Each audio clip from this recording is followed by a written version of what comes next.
Saint-Nicolas-de-Bourgueil et Bourgueil résonnent de plaisirs gourmands. Le Cabernet Franc y donne depuis des siècles un jus coloré et parfumé. Le domaine du Mortier vit au rythme d'un écosystème respecté. Depuis 1996, Cyril et Fabien Boisard en ont fait un terrain de jeu passionnant pour mettre en application leur idéal. Un sol vivant, des cèpes naturellement vigoureux. Les vignes, donc on s'est agrandi progressivement. On est à peu près à 5 km de la Loire. C'est l'ancien lit de la Loire sous l'ère quaternaire. Donc une base calcaire et avec différentes couches sableuses ou silex à certains endroits. Le domaine travaille donc en bio depuis le début, biodynamie depuis 2005.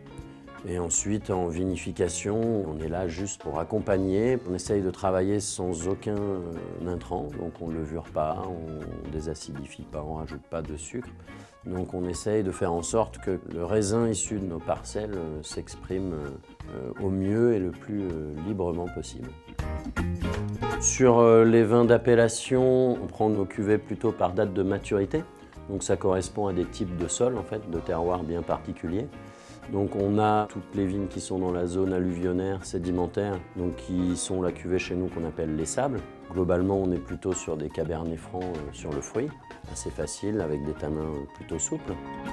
On a les terroirs intermédiaires donc, qui s'appellent les graviers, donc là c'est sur des plateaux, sur des terrasses, et c'est les seuls sols où on a un mélange de sable, de sédiments et de silex. Donc les graviers, c'est souvent une cuvée avec un peu plus de volume que les sables, plus de complexité.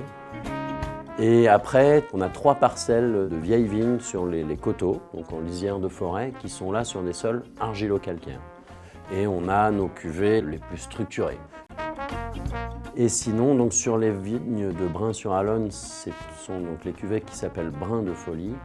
Et là, on fait donc 1 ou 2 blancs secs, donc Sauvignon blanc et Chenin, un rosé généralement, et un rouge, plutôt un petit rouge sur le fruit qu'on vinifie en macération carbonique. On refait un chai de vinification, oui, c'était un projet depuis très longtemps. Donc on a essayé de faire un chai entre guillemets bioclimatique. L'idée c'est d'avoir un bâtiment qu'on n'ait pas besoin de climatiser, qui reste à une température les plus fraîches possible. Donc voilà, normalement c'est les premières vendanges, c'est parti pour cette année, dans le nouveau chai.